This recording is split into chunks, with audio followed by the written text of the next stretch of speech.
Soyez bénis, bienvenue sur Jésus, nous avons passé devant Jésus, amen. Aujourd'hui on parle de Constantin, l'empereur. On parle de lui parce qu'il est important de connaître qui il est pour bien comprendre l'histoire de la chrétienté.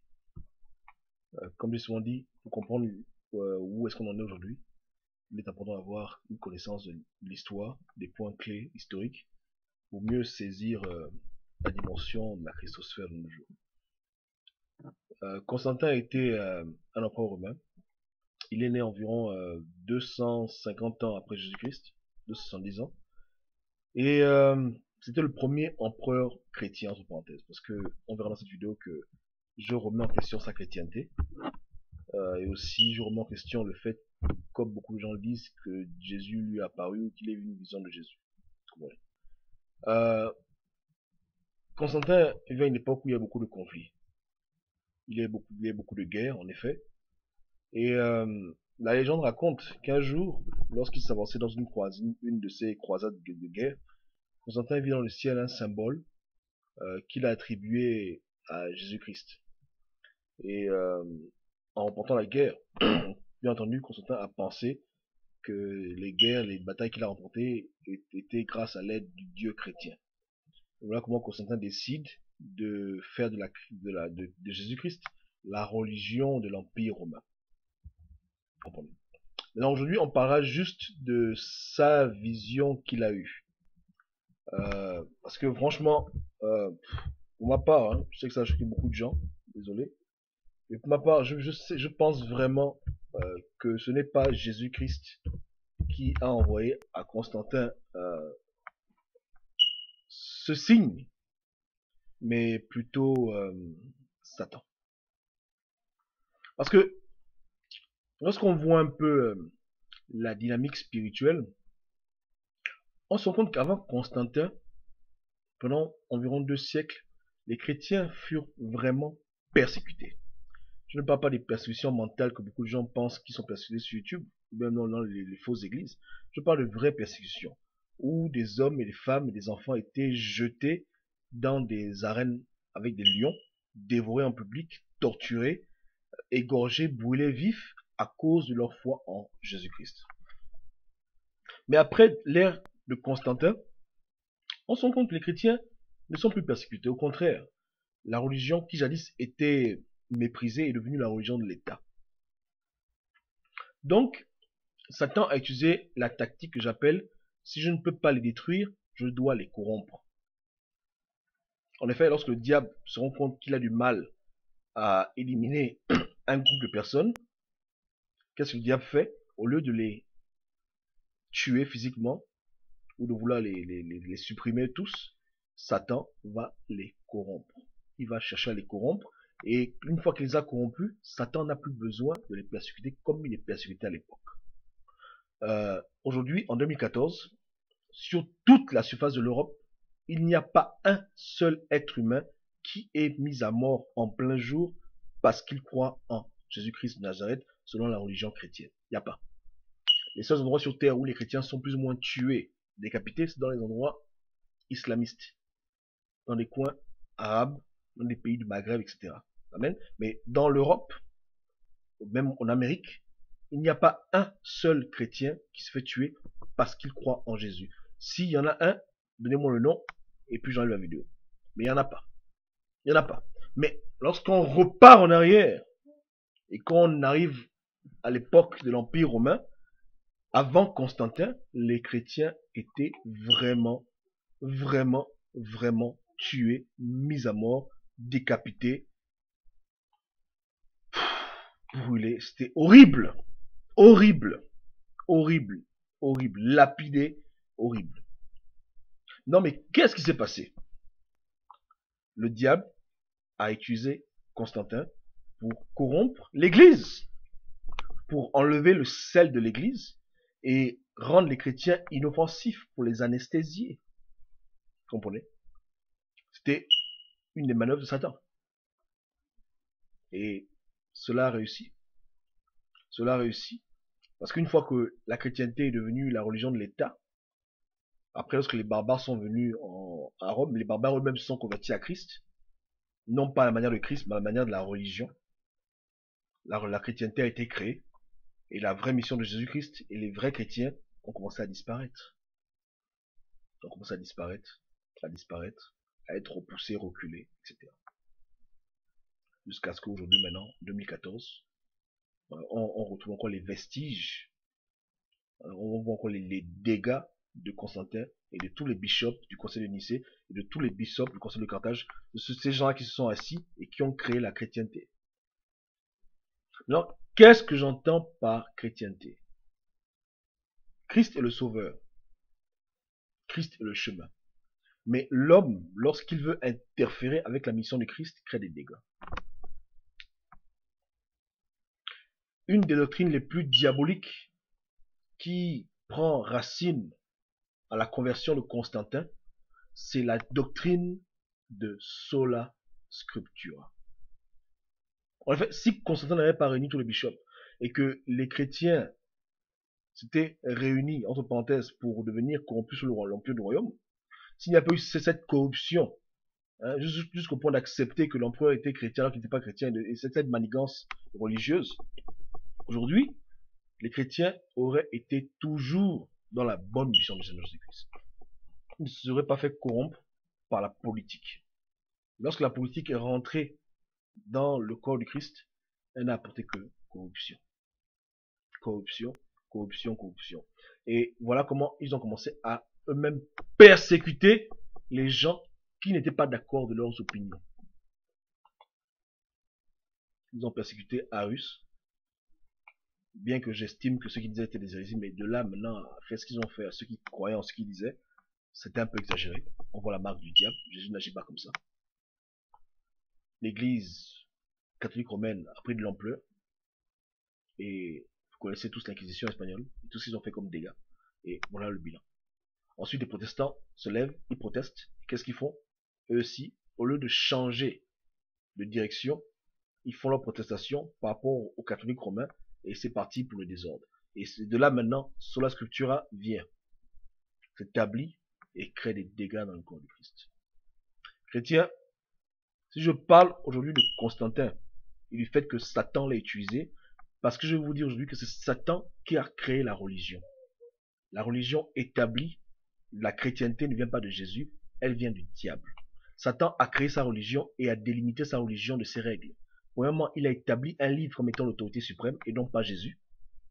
Un livre non pas fait de tous les parchemins qui existent sur terre de Dieu, mais un livre sélectionné, trié selon ses bons goûts, où délibérément ont été retirés des livres qui pouvaient mettre en échec son royaume et rendre les chrétiens aveugles spirituellement comme des bébés qu'on peut manipuler, inoffensifs, anesthésiés.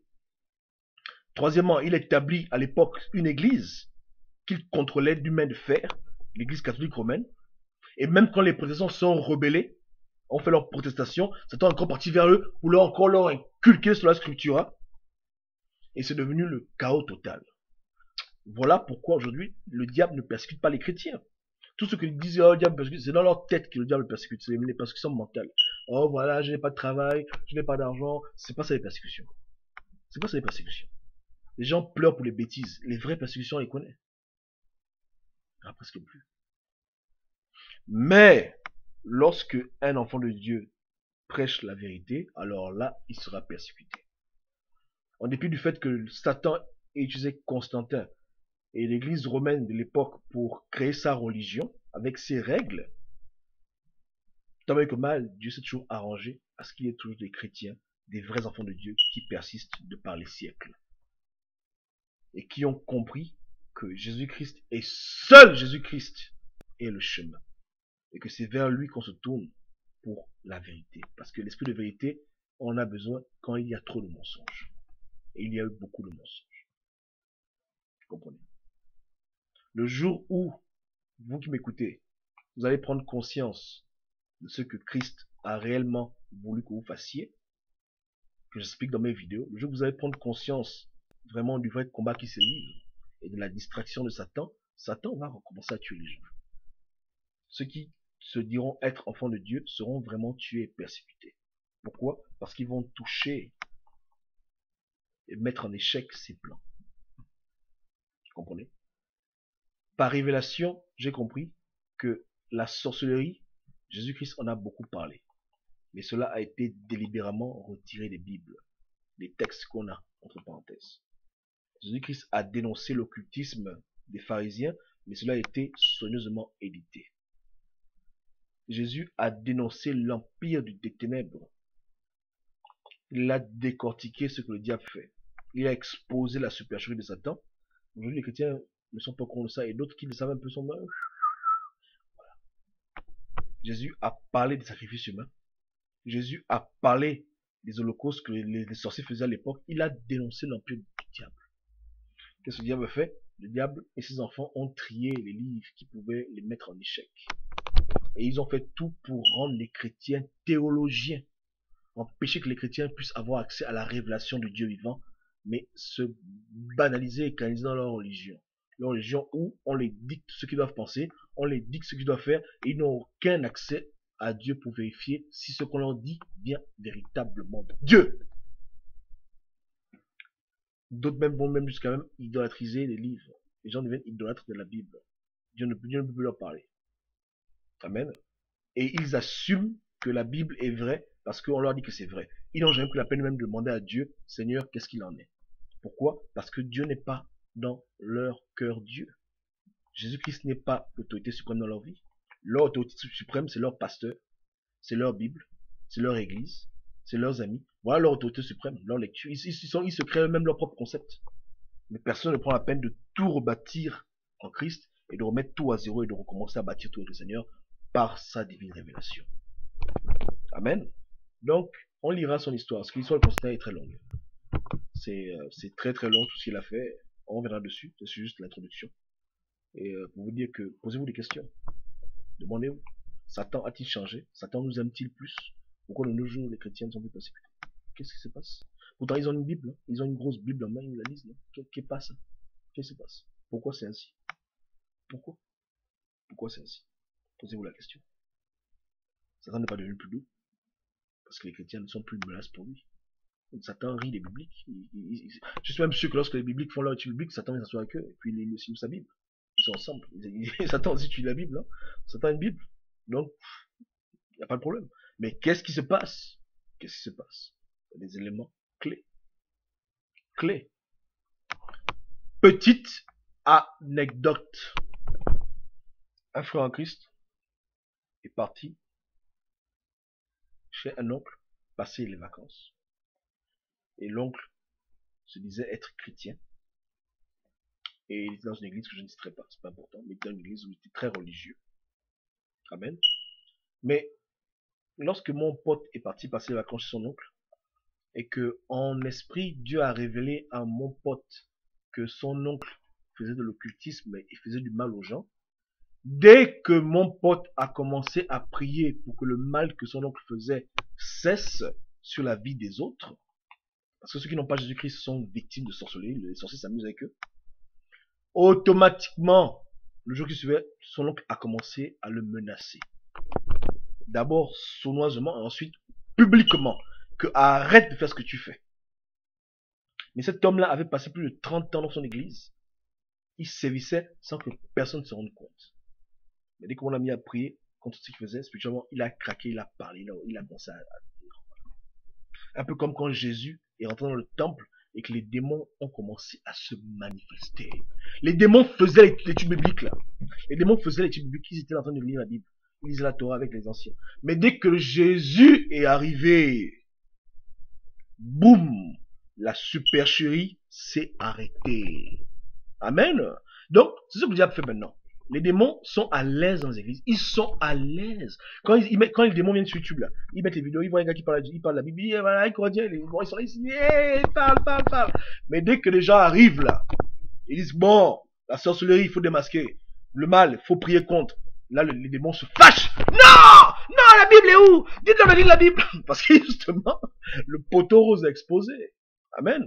Donc, les démons sont confortablement assis dans les études bibliques.